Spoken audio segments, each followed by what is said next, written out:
ప్రియమైనటువంటి సంగమా, క్రైస్తవ లోకమా, ప్రజలారా, దేవుని బిడ్డలారా, మీకందరికీ యేసుక్రీస్తు నామమున శుభములు వందనాలు తెలియజేయుచున్నాము. ఈ లోకంలో మనం చూసినప్పుడు నేటి దినమున పరిస్థితులు ఎంతో ఘోరంగా మనకు కనబడుతున్నాయి. కరోనా వలన అనేక మంది ప్రజలు నానా రకమైనటువంటి ఇబ్బందుల్లో బాధల్లో ఉన్నారు. ప్రపంచమంతయు మనం చూసినప్పుడు ఎంతో భయంతో ప్రజలు జీవిస్తూ ఉన్నారు. ఇది ఒక గొప్ప శోధన సమస్య ప్రజలకు కలగడం మనం చూస్తున్నాం. దేవుడు ఒకవైపున మనుషులను పరీక్షిస్తున్నాడు. ప్రజలకు దేవుడు ఒక వార్నింగ్ ఇస్తున్నాడు, హెచ్చరిక చేస్తున్నాడు. జీవం గల దేవుణ్ణి తెలుసుకోవాలని, ప్రజలు దేవునికి భయపడాలని దేవుడు మరి ప్రజలకు ఒక పిలుపుని ఇస్తున్నాడు. అయితే ఎంతమంది ప్రజలు మరి ఈ విషయాన్ని గమనిస్తున్నారో లేదో మనకు తెలియదు. కానీ దేవుని చిత్తం ఏంటంటే ప్రజలు దేవుణ్ణి తెలుసుకోవాలి అని, యేసు ప్రభువుని తెలుసుకోవాలని, లోక సంబంధమైనటువంటి పనులలో, ఆశలలో, కోరికలలో, వ్యాపారములలో, బిజినెస్లలో మునిగిపోయి ప్రజలు దేవుని మర్చిపోతూ ఉన్నారు. కాబట్టి దేవుని వైపు వారు తిరగాలని దేవుడు వారికి ఈ యొక్క వైరస్ ద్వారా కానీ ఇంకా ఏ రకమైనటువంటి తెగులు చేతనైనా కానీ దేవుడు వారికి ఒక వార్నింగ్ ఇస్తున్నాడన్న సంగతి మనం గమనించాలి. ఈ మెసేజ్ వింటున్నట్టు వారందరూ కూడా దయచేసి ఆలోచన చేసి, అవును, మన ఈ లైఫ్లో దైనందిన జీవితంలో మనం చేస్తున్న పనులు ఏమిటి, దేవుని వైపు మనం తిరుగుతున్నామా, దేవుని జ్ఞాపకం చేసుకుంటున్నామా, ఎందుకు ఈ కరోనా వైరస్ వచ్చింది, దేవుడు ఎందుకు పరీక్ష పెడుతున్నాడు, లేక సాతాను లోకంలో మనుషులకు ఒక నాశనం తీసుకుని వస్తున్నాడా, ఏంటి ఈ సంగతులన్నీ అనే విషయాల గురించి మనం కొంచెం ఆలోచన చేద్దాం. ఈ సాతాను ఎవరు, వారికి ఉన్నటువంటి పేర్లు ఏమిటి, వారి యొక్క స్వభావం ఏమిటి, వారిని ఎలా జయించాలనే విషయాలు మనం క్లుప్తంగా ధ్యానం చేయడానికి ప్రయత్నం చేద్దాం. ఆల్రెడీ ఈ సాతానుకు ఉన్నటువంటి బిరుదుల గురించి మనం గతంలో మనం చెప్పుకున్నాం. అయితే మరొకసారి జస్ట్ బ్రీఫ్గా ఒకసారి నేను వీటిని గురించి చెప్తాను. తర్వాత మరి సాతాను యొక్క స్వభావం గురించి మనము కొంచెం ధ్యానం చేద్దాం. మరి వాని గురించి మనం తెలుసుకుంటే తప్ప సాతాను జయించాలంటే కానీ వాని విషయంలో మనం జాగ్రత్తగా ఉండడానికి మనం వీలు పడదు. మన శత్రువు గురించి మనం తెలుసుకోవాలి. మనల్ని అటాక్ చేసే వాడి యొక్క బలహీనతలు ఏంటో, వాని యొక్క బలం ఏమిటో మనం తెలుసుకుంటేనే కానీ వానితో మనం యుద్ధం చేయడానికి అవకాశం ఉండదు అనే విషయాన్ని దయచేసి మనం గమనించాలి. చిన్న ప్రార్థన చేసుకుందాం. పరిశుద్ధుడా, నమ్మకమైన దేవా, మీకు స్తోత్రాలు, వందనాలు. ఇదిగోనైనా మీ పాద సన్నిధికి వస్తున్నాం. ఒకసారి జ్ఞాపకం చేసుకోండి. సంఘాన్ని, ప్రజలను, మీ బిడ్డలందరినీ ఒకసారి జ్ఞాపకం చేసుకోండి. నేటి దినం సంఘమునకు, ప్రజలకు ఏ సందేశం అయితే అవసరం ఉన్నదో దాన్ని మీరు బయలుపరిచి మీ చిత్తాన్ని తెలియపరచుకోమని, మాట్లాడమని, అనేకుల హృదయాలు మీరు తెరవమని, దర్శించమని, జ్ఞాపకం చేసుకోమని, గొప్ప కార్యం అందరి హృదయాల్లో జరిగించమని, మీరు రాకనిమిత్తమే సిద్ధపరచమని, దుష్టుని క్రియలు గద్దించి బంధించమని, ఈ కరోనా వైరస్ని పారదూరమని, మీ బిడ్డలు ప్రభువా, అనేక మంది విశ్వాసులు, సేవకులు కరోనా చేత నైనా ఇబ్బంది పడుతున్నారు, చనిపోతున్నారు ప్రభువా. వారిని జ్ఞాపకం చేసుకోండి, సేవకుల్ని జ్ఞాపకం చేసుకోండి, వారి కుటుంబాలను జ్ఞాపకం చేసుకోండి, క్రైస్తవ బిడ్డలందరినీ జ్ఞాపకం చేసుకోండి, అధికార నాయకులను జ్ఞాపకం చేసుకోండి. మీ కాపుదల మాకు దయచేయండి, మా దేశాన్ని రక్షించండి, మా గ్రామాలు, మా పట్టణాలు, నైనా మా రాష్ట్రాలు జ్ఞాపకం చేసుకోండి, రక్షించండి. గొప్ప ఆదరణ మాకు దయచేసి ధైర్యపరచమని, కాపుదల దయచేయమని, మీకేనైనా మహిమ చెల్లిస్తూ మీరే మాట్లాడమని, అనేకుల హృదయాలు తెరవమని, రక్షించమని, దీవించమని యేసునామమున వేడుచున్నాను తండ్రి, ఆమేన్. సాతాను గురించినటువంటి ప్రస్తావన మొట్టమొదట మనకు ఆదికాండము 3వ అధ్యాయంలో కనబడుతుంది. వారిని సర్పము అని వాక్యం పిలుస్తుంది. ఆదికాండంలో సర్పమని ప్రారంభించబడింది. మరలా ప్రకటన గ్రంథంలోకి వచ్చేసరికి మరలా ఆ ఆది సర్పమైన మహాఘట సర్పము అని ప్రకటన గ్రంథంలో చెప్పడం మనం చూస్తాం. ఆది సర్పము అనగా ఆ ఆది కాలంలో 3వ అధ్యాయంలో మనకు కనబడే సర్పం. సాతాను సర్పములాగా హవ్వ దగ్గరికి మొట్టమొదట వచ్చినట్టుగా మనం చూస్తాం. ఈ సాతాను ఎంత కీర్తి గలవాడంటే, హవ్వ ఒంటరిగా ఉన్నప్పుడు, ఆదాము దగ్గర లేనప్పుడు ఆమెను ఈజీగా పడగొట్టొచ్చని, దొంగ తీసుకోవచ్చని ప్లాన్తో వచ్చి మరి హవ్వను మోసపుచ్చినట్టుగా మనం చూస్తాం. సర్పం, ఆది సర్పం, తర్వాత మహాఘట సర్పం అని ఈ విధంగా సాతాను పిలువబడుతున్నాడు. అపవాది అనేటువంటి పేరు అనుకున్నది, అనగా ద డెవిల్.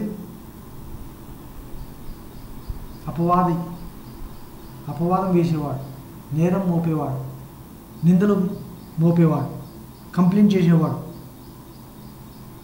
అనేక స్థలాల్లో మనం ఈ యొక్క మాట కనబడుతున్నది.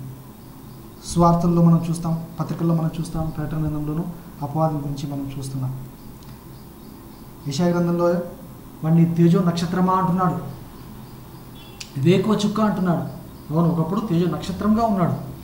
దేవుని దగ్గర ఉన్నప్పుడు, దూతగా ఉన్నప్పుడు తేజో నక్షత్రంగా ఉన్నాడు. దేవుని స్తుతించాడు, మహిమపరిచాడు.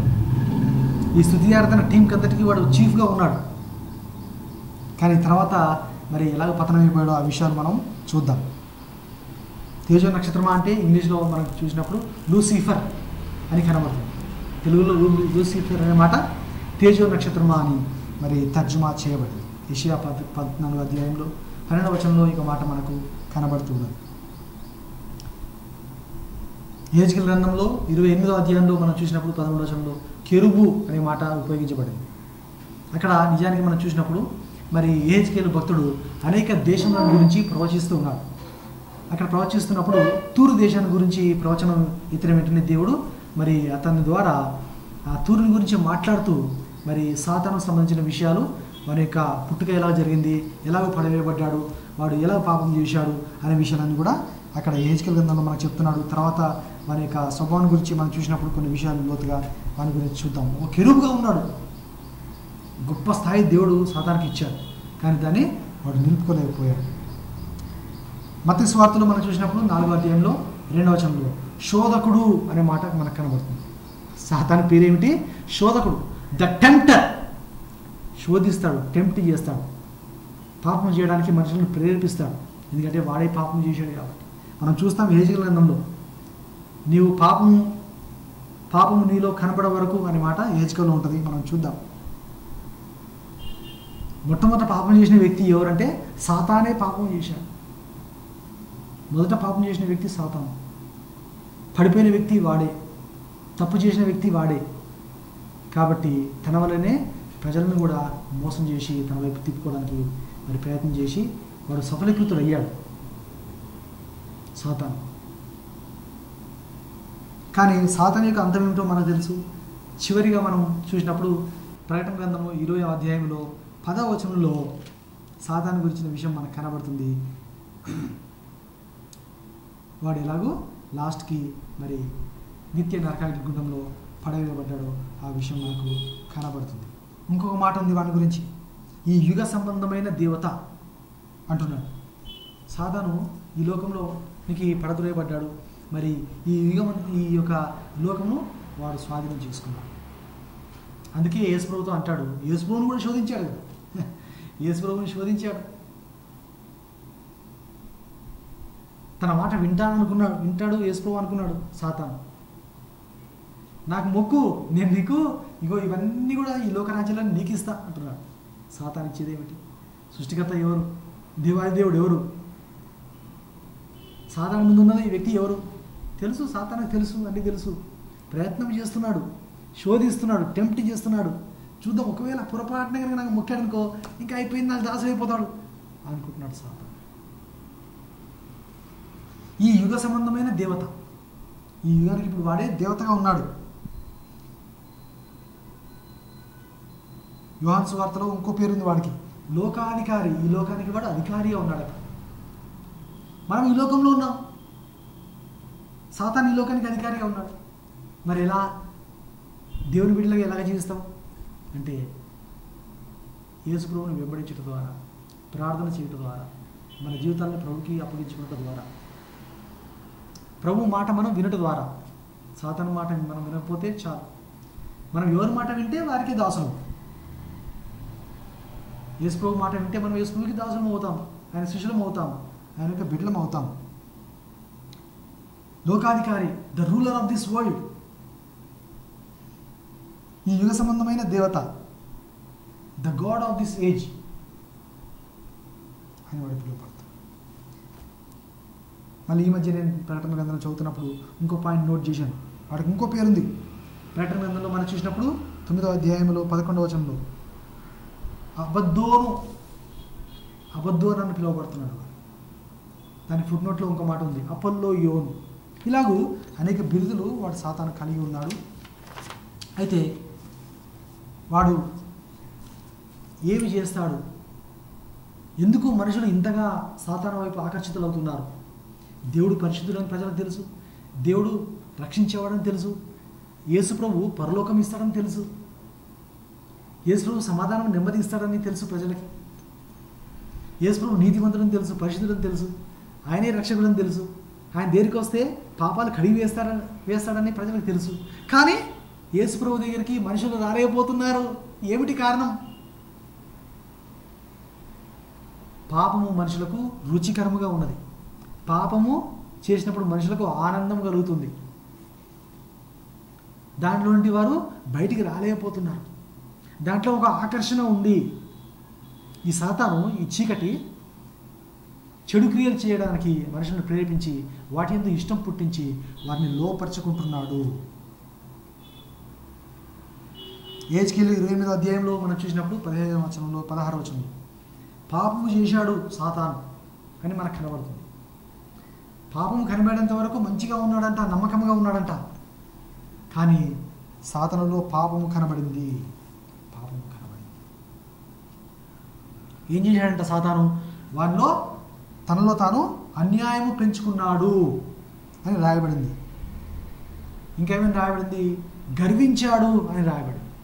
చూడండి, పాపం అంటే ఏదో కాదు, నరహత్యనే పాపము కాదు, వ్యభిచారమే పాపము కాదు,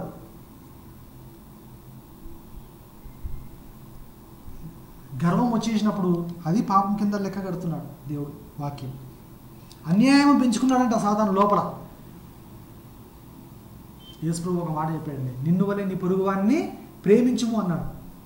ఆ ఆజ్ఞ ఒక్కటి కనుక ప్రజలు పాటిస్తే ఈ లోకంలో ఇంత అన్యాయం జరగదు. ఏం జరిగిపోతుందంట? అన్యాయం జరుగుతుంది లోకంలో, అన్యాయం. ఈ కరోనా టైంలో కూడా ఏం జరుగుతుందంట? డాక్టర్స్ అన్యాయం చేస్తున్నారంట, హాస్పిటల్స్ అన్యాయం చేస్తున్నాయంట. ఏమంటాం ఇప్పుడు దాన్ని మనం? వ్యాక్సిన్ అమ్మే దగ్గర అన్యాయం జరుగుతుంది. హాస్పిటల్స్లో ఇచ్చే విషయంలో, దాని ప్రైస్ విషయంలో అన్యాయం జరుగుతుంది. ఇంకా వేరే మెడిసిన్స్ ఉన్నాయి, రెమిడెసివిర్ అని, ఇంకా ఎన్నో రకమైన మెడిసిన్స్ ఉన్నాయి. వాటిని అమ్మే దగ్గర అన్యాయం జరుగుతుంది. ఈ మధ్య ఒకసారి న్యూస్ ఇచ్చారు, హాస్పిటల్లో ఒక నర్సు ఒక వ్యక్తికి వ్యాక్సిన్ ఇస్తుంది. నిజానికి దాంట్లో చూస్తే వ్యాక్సిన్ లేదు, ఎంటీ సిరంజి ఉట్టిగా గుచ్చేసింది, తీయేసింది. అంటే ఏమిటిది? ఒక ఘోరము జరుగుతుంది, ఒక అన్యాయం జరుగుతుంది. ఒక వ్యక్తికి మనం వ్యాక్సిన్ ఇస్తున్నామంటే అర్థం ఏమిటి? అవును, నేను బ్రతకాలని ఆశతో వ్యాక్సిన్ తీసుకుంటున్నాను, ప్రజలందరూ కూడా బ్రతకాలి, వారు కరోనా నుంచి తప్పించబడాలి కాబట్టి అందరికీ వ్యాక్సిన్ అందాలి అనేటువంటి అభిప్రాయం ఉంటే అది ఏమిటి అంటే, అవును నేను నా వలె ఇతరుని ప్రేమిస్తున్నాను, నా సోదరుని ప్రేమిస్తున్నాను అని దాని నిన్ను వలె నీ పొరుగువారిని ప్రేమించము అనే మాట నెరవేరితే, మనం చేస్తే ఈ లోకంలో ఇంత అన్యాయం ఉండదండి. హాస్పిటల్స్లో ఇంత మోసం ఉండదు. వైద్యం దగ్గర, ట్రీట్మెంట్ దగ్గర, హాస్పిటాలిటీ దగ్గర ఎంత మోసం అండి, ఎంత ఘోరం అండి, ఎంత విచారకరమైన పరిస్థితి. మనిషి ఎప్పుడూ ఒకరిని దోచుకోవాలని చూస్తున్నారు. హాస్పిటల్స్ చూస్తే ఆక్సిజన్ ఉన్నా కూడా దాచిపెట్టుకోవడం, స్టాక్ పెట్టుకోవడం, ఇతరులకు వేరేగా అమ్ముకోవడం, ఎక్కువ డబ్బులకు అమ్ముకోవడం, ఇదంతా ఏమిటి? ఇది అన్యాయము. డబ్బు డబ్బు డబ్బు డబ్బు అన్యాయంగా భూములు ఆక్రమించుకుంటారు నాయకులు, అధికారులు మనం చూస్తున్నాం. ఇదంతా ఏమిటంటే సహోదర ప్రేమ లేకపోవటయే. సహోదర ప్రేమ లేకపోవటయే. యేసుప్రభు చెప్పినటువంటి ఆ ఒక్క ఆజ్ఞ, దేవుని పూర్ణ హృదయంతో, పూర్ణ ఆత్మతో, శక్తితో, బలంతో, వేగంతో ప్రేమించాలి, తర్వాత నిన్ను నీ పొరుగువాన్ని ప్రేమించు. ఈ మాట ప్రపంచంలో అందరూ నెరవేరిస్తే ఎక్కడ అన్యాయం ఉండదు, మోసం ఉండదు, దోపిడీ ఉండదు, అబద్ధం ఉండదు, చెడు ఉండదు. ఆ దేవుని ఒక్క మాట ప్రజలు వింటే. కానీ సాతాను ఏం చేశాడంట? అన్యాయం పెంచుకున్నాడు. హెజ్కేలు 28వ అధ్యాయంలో మనం చూస్తాం. గర్వించాడు అనే మాట మనం చూస్తాం. వెలుగుదూత వేషం వేసుకుంటున్నాడు సాతాను, వేషధారి. వేషధారి అంటే ఏమిటి? యేసుప్రభు చాలాసార్లు సద్దుకయ్యులు, పరిసయ్యులు వీరందరినీ చూసి గద్దిస్తున్నాడు. వారిని ఏమని గద్దిస్తున్నాడు? వేషధారులారా, పరిసయ్యులారా, సున్నం కొట్టిన గోడలారా అంటున్నాడు. అంటే దాని భావం ఏమిటి? పైకి మంచి భక్తుల్లాగా నిలువుటంగిలు ధరించుకొని పరిశుద్ధలాగా కనబడుతున్నారట, కానీ లోపల వేషధారంతోనూ దూపుతోనూ చెడుతోనూ పైత్యంతోనూ నిండుకొని ఉన్నారు అని యేసుప్రభువు వారిని ఎంతగానో గద్దిస్తున్నాడు. ఈ సాతాను ఏం చేస్తున్నాడు? వెలుగుదూత వేషం వేసుకొని వస్తున్నాడు. అంటే వాడు సాతాను, వాడు చీకటి. కానీ నేను వెలుగును, నేను దేవుణ్ణి, నేను దూతను, నా మాట ప్రజలారా వినండి, నేను చెప్పే మాట వినండి అని ప్రజల్ని బలవంత పెడుతున్నాడు. అవ్వకు చెప్పలేదా? దేవుడు చెప్పింది ఏంటి? మీకు తినొద్దన్నాడా? లేదు, తినొచ్చు, మీరు చచ్చిపోరు, మీరు బ్రతుకుతారు, మీరు మంచి చెడు తెలుసుకుంటారు అనగానే సాతాను చెప్పిన అబద్ధపు మాట అవ్వకు నిజమైపోయింది. నమ్మింది, తిన్నది, ఆదాముకు ఇచ్చింది, పడిపోయాడు. ఆ తర్వాత నుంచి ఆదాము అవ్వల్ని దేవుడు తన పోలికలో చేస్తే ఆదాము అవ్వలు కన్నట్టు పిల్లలు ఆదాము పోలికలో పుట్టారు. ఆదాము అవ్వల పోలికలో పుట్టారు అంటే పాపపు స్వభావపు పోలికలో పుట్టడం ప్రారంభించేశారు. మనందరము అలాగే పుట్టినవారు. అందుచేత మరలా దీన్ని తీసివేసి దేవుడు తన పోలిక మనకి ఇవ్వడానికి తన రక్తాన్ని మన కోసం చిందించాడు అనే విషయాన్ని మనము జ్ఞాపకం చేసుకోవాలి. ఒక చాలా అద్భుతమైన మాట ఇక్కడ ఉందండి. సాతాను ఏం చేశాడంట? వాడు దూతగా ఉన్నప్పుడు తను తాను అలంకరించుకున్నాడంట. ఎలాగ అలంకరించుకున్నాడో ఒకసారి మనం చూద్దాం. హెచ్కేలు 15-16 వచనాల్లో ఈ చక్కని మాటలు ఉంటాయి. ఈ అలంకరణ గురించి 13వ వచనంలో మనం చూస్తాము. దేవుని తోటయగు ఏదెల్లో నీవు ఉంటివి, మాణిక్యము, గోమేధికము, సూర్యకాంతమని, రక్త వర్ణపు రాయి, సులిమాని రాయి, మరకతము, నీలము, పద్మరాగము, మాణిక్యము అను అమూల్య రత్నములతోనూ బంగారముతోనూ నీవు అలంకరింపబడి ఉన్నావు. నేను ప్రకటన గ్రంథం చదువుతున్నప్పుడు ఇలాంటి మాట నేను మళ్ళా నాకు కనబడిందండి, చాలా ఆశ్చర్యముగా. ప్రకటన గ్రంథంలో మనం చూస్తే 17వ అధ్యాయంలో 4వ వచనంలో అక్కడ మహాబబులోను వేశ్య గురించి మాట్లాడుతూ, మరి దీనికి కారణము ఈ యొక్క మహా ఘటసర్పమే, మరి వీడు దానికి అధికారం ఇచ్చాడు, దాని చేత ఆ బబులోను చేత ఇవన్నీ హేమే కార్యక్రమం చేయించాడు సాతాను అనే విషయాలు మనం చూస్తూ ఉంటాము. అక్కడ మనం చూద్దాము. ప్రకటన గ్రంథం 17:4 వచనం.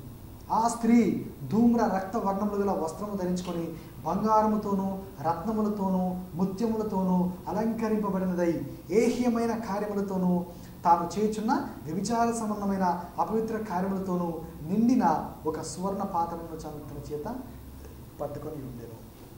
చూస్తున్నారండి, ఈ రోజుల్లో మనం చూస్తే సంఘములలో ఎన్నైనా మనం చెప్పొచ్చండి, అన్నీ అంగీకరిస్తారు, ఎన్నైనా చెప్పొచ్చు. పరిశుద్ధంగా ఉండండి, అబద్ధం చెప్పవద్దు, నీతిగా ఉండండి, న్యాయంగా ఉండండి, అన్నిటికీ ఓకే అంట. అలంకరణ విషయానికి వచ్చేసేసరికి మాత్రం ఎన్నైనా చెప్పు, మీరు చెప్పుకోండి బాబు, మేము చెయ్యము అంట. మనం చూసినట్టయితే ఇతర దేవుళ్ళల్లో వారి దేవతలను ఏం చేస్తారండి?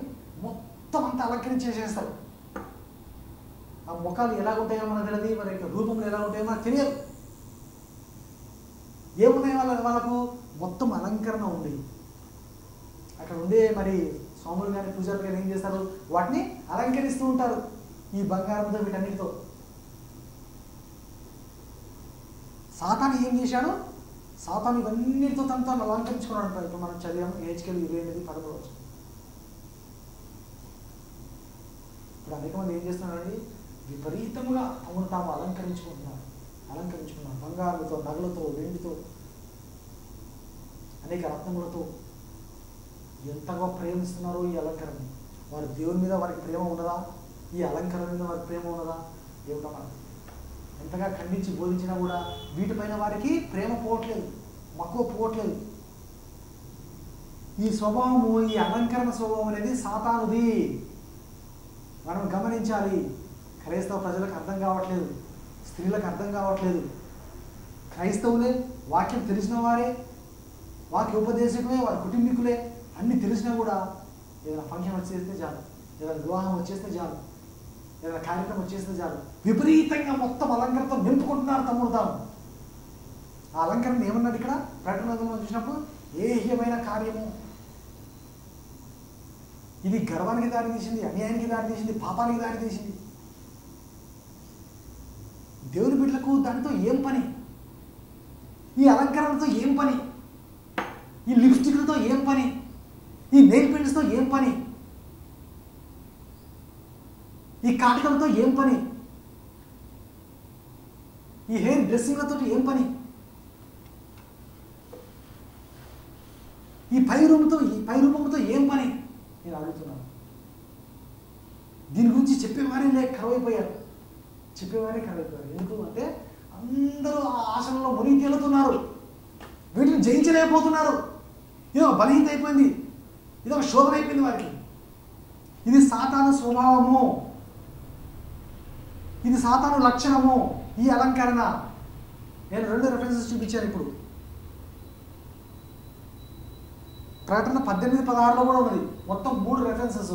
సాతాను ఇదంతా కూడా వేసుకొని అలంకరించుకొని ఉన్నాడు అనే విషయం 3 రెఫరెన్సెస్ ఉన్నాయి. ఏహెచ్కేలు 28:13, ప్రకటన 17:4, ప్రకటన 18:16. వీళ్ళారా వీటిని విడిచిపెడతారా? ఈ లోకం అంతం దగ్గరికి వస్తుంది, ప్రభు త్వరగా వస్తున్నాడు. వీటన్నిటి మీద మనసు పక్కకు మనం పెట్టేసి కొంచెం దేవుని ప్రేమించడంలో, ప్రార్థన చేయడంలో, సువార్త ప్రకటించడంలో, పరిశుద్ధంగా జీవించడంలో, యథార్థంగా జీవించడంలో, ఇతరులను ప్రేమించడంలో కొంచెం మనం స్టెప్ ఒకటి ముందుకు వేస్తే చాలా బాగుంటుంది. ఎంతో నచ్చుకుంటారండి కొంతమంది. ఇట్లా చెప్పే వాళ్ళ దగ్గర బోరు, సంఘాలు మానేస్తారు. పైన చెప్పే వాళ్ళ దగ్గర మాత్రం బలైపోతారు. గద్దించొద్దు, నొక్కి చెప్పొద్దు, నొప్పించొద్దు, అనుకూలమైన బోధలు వెతుక్కునేవారు.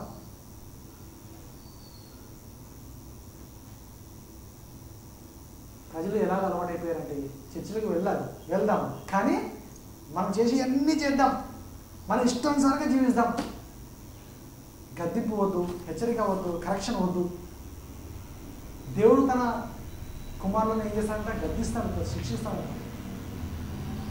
నిజమైన సేవకుడు వాక్యం ఉన్నదిగా చెప్తాడు. దాన్ని విని ప్రజలు తమ జీవితాలు మార్చుకుంటే, సరి చేసుకుంటే వారికే మేలు. లేకపోతే వారి స్వభావం వారి వెంట వస్తుంది. నీతిమంతులుగానే ఉండలేమన్నాడు, పరిశుద్ధులుగా ఉండలేమన్నాడు, అన్యాయం చేసేవాడు అన్యాయం చేయలేము అన్నాడు. అంటే అర్థం ఏమిటి? చేస్తానే ఉంటారు అలాగూ అని అంటున్నారు. ఇది సాతానిక స్వభావంలో ఒకటి మనం చూసాం, ఎంత ఘోరమైన విషయం. ఇంకో మాట అన్నాడు వారి గురించి, కుయుక్తి గలవాడు. కుయుక్తి, ఆ కుయుక్తి చేతనే అతను మోసం చేశాడు. యోహాను సువార్తలో యేసు అంటున్నాడు, దురాశలు గలవాడు. సాతాను దురాశ. దేవుడు మనకి ఇచ్చిన ఆజ్ఞలో ఏమిటి? చివరి ఆజ్ఞ, నీ పొరుగు వారిని ఆశించొద్దు, పొరుగు వారి భార్యని ఆశించొద్దు అన్నాడు. వారికి సంబంధించిన ఏది ఆశించొద్దు అన్నాడు. పశువులు కానీ, జంతువులు కానీ, వారి వస్తువులు కానీ ఏది ఆశించొద్దు అన్నాడు. కానీ సాతానికంట దురాశలు ఉన్నాయంట. యోహాను 8:44లో మనం చూస్తాం. దురాశ గలవాడు. దురాశ కలిగి ఉన్నారు. ఇతరులు ఏవైనా నేను ఆశించాలి, నాకు కావాలి, నేను సంపాదించుకోవాలి, ఎలాగైనా చేసి నేను దాన్ని తీసేసుకోవాలి అని ఆశపడుతున్నావా? వద్దు. నువ్వు కష్టపడి సంపాదించుకున్నది నీ దగ్గర ఏమైతే ఉందో అది నీకు తృప్తినిస్తుంది. నువ్వు సంపాదించుకోకుండా ఏదైతే నువ్వు అనుభవిస్తున్నావో అది నీకు తృప్తినివ్వదు. ఎవరి దగ్గర తీసుకున్నావా? దొంగతనం చేసావా? ఆక్రమించుకున్నావా? తీసుకున్నావా? తెలియకుండా తీసుకున్నావా? పోనీ అడిగి తీసుకున్న తర్వాత మళ్ళీ ఇవ్వకుండా అట్లాగే దాచిపెట్టుకున్నావా? నీ దగ్గర ఉందా? ఇవన్నీ కూడా ఏం చేస్తాయి? నీకు పతనానికి దారి తీస్తాయి. దురాశ చాలా ఘోరమైనది. తర్వాత ప్రభు అన్నాడు, అదే యోహాను 8:44, అబద్ధికుడు, అబద్ధమునకు జనకుడు, ద ఫాదర్ ఆఫ్ లైస్ సాతాను. క్రైస్తవులు అంటారు ప్రతి చిన్నదానికి అబద్ధం. చాలా ఈజీ అయిపోయింది ప్రజలకి. అబద్ధం ఆడట అలవాటు చేసుకుంటున్నారు. ప్రకటనలో క్లియర్గా ఉన్నది కదా, అబద్ధికులందరూ అగ్ని గంధకములతో మండు గుండంలో పడవేయబడుదురు. ఇంకా బైబిల్లోంచి మాట మనం తీసివేయలేమండి. ఇంకా బైబిల్ తెలిసి అన్నీ తెలిసి కూడా అబద్ధం నాడేవారు ఉన్నారా? ఎవరైనా దయచేసి మానుకుంటే మనకి మంచిది. ఎందుకంటే ఇది సాతాను యొక్క లక్షణం, సాతాను యొక్క గుణం. నేరం మోపువాడు. నెక్స్ట్ పాయింట్, దేవుని బిడ్డల మీద నేరాలు మోపుతున్నాడు, విశ్వాసం మీద నేరాలు మోపుతున్నాడు. ఇదిగో వీడు ఈ తప్పు చేశారు, ఆ తప్పు చేశారు, పాపం చేశారు, నేరం మోపుతున్నాడు. మనం ఇతరుల మీద నేరములు మోపుతున్నామా? నెపములు చెప్తున్నామా? కంప్లైంట్స్ చేస్తున్నామా? మన జీవితాన్ని మనం సరిగా ఉండలేదో చూసుకుంటే మనకు చాలా. ఇతరుల గురించి మనకెందుకు? ఎదుటి వ్యక్తి గురించి నీకెందుకు? Stop complaining about the other person. నీ మట్టుకు నీవు నీ జీవితాన్ని కాపాడుకో, నీ ప్రాణాన్ని కాపాడుకో. నీ రక్షణ కాపాడుకో, కొనసాగించుకో. ఈ సాతాను నేరం మోపేవాడు, ఫిర్యాది. జకరియా 3:1 ఫిర్యాదిగా మనకు కనబడుతున్నాడు. అక్కడ యెహోషువ అనే వ్యక్తి ఉన్నాడు, ఆయన మీద ఫిర్యాదు చేస్తున్నాడు. ఇదిగో ఆయన ఉరిగ్గా ఉన్నాడు, ఇది దేవుడు అతనికి వస్త్రం బాగా చేశాడు, అతనికి మంచి వస్త్రం ధరింపజేశాడు. యేసుడు మన రక్తాన్ని కడిగేశాడు, మనం శుద్ధి చేశాడు. అయితే ఈ సాతాను ఏం చేస్తున్నాడు? మన పాత జీవితాన్ని గుర్తు చేస్తూ ఉంటాడు. ఇదిగో అప్పుడు ఈ పాపం చేశాడు, ఇప్పుడు ఈ పాపం చేశాడు, అది ఇది అని చెప్పేసి గుర్తు చేస్తాడు. దేవుడు ఏమంటున్నాడు?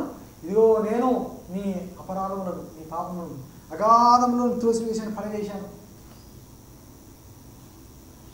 మన కీర్తనలో ఒక చక్కని మాట ఉంటుందండి. 103వ కీర్తనలో చక్కని పాట కూడా ఉన్నది. 103వ కీర్తనలో 12వ వచనంలో ఇలా ఉంది: పడమటికి తూర్పు ఎంత దూరమో ఆయన మన అతిక్రమలను మనకంత దూరపరచి ఉన్నాడు. ఇంత అద్భుతమైన మాట. పడమటికి తూర్పెంత ఎడము పాపమునకు మనకు నంత ఎడము కలుగా చేసి ఉన్నాడు. మన పాపములను ఎడముగానే చేసి ఉన్నాడు. ఆ కారణము చే దేవ సంస్తుతి చేయవే మనసా, శ్రీమంతుడగు యెహోవ సంస్తుతి చేయవే మనసా. ఇంత అద్భుతమైన మాట దేవుడు మనకు వాగ్దానం చేశాడు. మనం దాన్ని నమ్మి పాపము దూరంగా ఉంటే మనమే ధన్యులము. ఫిర్యాది చేస్తుంటాడు, కంప్లైంట్ చేస్తుంటాడు. ఇంకో మాట అన్నాడు, శోధకుడు ఏమంట మనం చూసాం కదా, శోధిస్తూ ఉంటాడు. నాశనం చేసేవాడు. సువార్తలో మనం చూసినప్పుడు దయ్యం పట్టేసి చిన్నపిల్లలు, బాలురు, పెద్దవాళ్ళు, స్త్రీలు, పురుషులు అనేక సార్లు ఏం చేస్తున్నాడంటే ఈ సాతాను అగ్నిలో పడేస్తున్నాడు, నీళ్ళలో పడేస్తున్నాడు, మంటల్లో పడేస్తున్నాడు, శవాల దగ్గర తీసుకెళ్ళిపోతున్నాడు, సమాధంలోకి తీసుకెళ్ళిపోతున్నాడు. అంటే సాతాను యొక్క స్వభావం ఏంటి? ఒక మనిషిని నాశనం చేయాలి. ఈ సాతానులో ప్రేమ అనేది లేదు. ఎప్పుడూ క్రూరత్వమే, పగనే, ద్వేషమే, నాశనమే. అది సాతాను యొక్క స్వభావం. కొంతమంది మనుషులకు ఏముంటుంది? నేను పైకి రావాలి, ఇతన్ని అనగదొక్కుతా, ఇంకోటి పైకి రావద్దు, ఈర్ష్య, కుళ్ళు ఉంటుంది. ఒక వ్యక్తి పైకి వస్తున్నాడంటే చాలు, ఒక వ్యక్తి ఏమైనా కొనుక్కున్నాడంటే చాలు, అమ్మా వీళ్ళు పెద్దగైపోయారా, అది కొనుక్కున్నారా, ఇది కొనుక్కున్నారా, వీళ్ళకి ఉద్యోగం వచ్చేసిందా, వీళ్ళు ఇల్లు కట్టేసుకున్నారా. ఇవన్నీ కూడా సాతాను యొక్క స్వభావం. సాతాను నాశనం చేయడానికి ప్రయత్నం చేస్తున్నాడట, నాశనం చేయడానికి. ప్రతిరోజు అనేక మంది మనం చూస్తున్నాం యాక్సిడెంట్లు జరుగుతుంటాయి, రకరకాల వాటిలో గొడవలు జరుగుతుంటాయి, కుటుంబీకులలో గొడవలు, ఆస్తి గొడవలు, ప్రతి చిన్న విషయానికి గొడవలు, ఒకరినొకరు చంపుకోవడం, ఇంటి వాళ్ళే చంపుకోవడం. ఇవన్నీ ఎక్కడి నుంచి వస్తున్నాయి? సాతాను నాశనం చేసేవాడు, నరహంతకుడు. మనుషులను చంపుకొని తీసేసుకుంటున్నాడు, నరకంలో పడేసుకుంటున్నాడు. సాతాను తెలుసు, వాడు లాస్ట్లో నరకాగ్నిలో పడవేయబడతాడు. ఓకే, మరి ఇక్కడితోనే మరి మనకు టైం అయింది కాబట్టి ఇక్కడ మనం ప్రేయర్ చేద్దాం. పరిశుద్ధుడా నాయనా మీకు స్తోత్రాలు. ఇదిగో కొన్ని మాటలు మేము ధ్యానం చేశాం. బైబిల్లో సాతాను గురించి, వాడి పతనాన్ని గురించి, వాడి స్వభావం గురించి మనం చూసినాం మాట. అలాంటి విషయాల్లో మేము చిక్కుకోకుండా మాకు సహాయం చేయండి. వారి యొక్క కుయుక్తులో, వారి మోసంలో పడకుండా సహాయం చేయించి మీ చేతులకు మమ్మల్ని అప్పగించుకుంటున్నాం. వారి యొక్క బంధకాల నుంచి అయినా, వారి యొక్క దురాశల నుంచి మమ్మల్ని విడిపించి, మీ బిడ్డని విడిపించి రక్షించమని పదొక రాజ్యం వారికి దయచేయండి. భయంకరమైన నరకాగ్ని కొండ నుంచి నీ బిడ్డని విడిపించి రక్షించమని దయచేయండి. యేసు నామమున ప్రార్థిస్తున్నాము తండ్రి. ఆమేన్. May God bless you. Please like, share and subscribe. Thank you.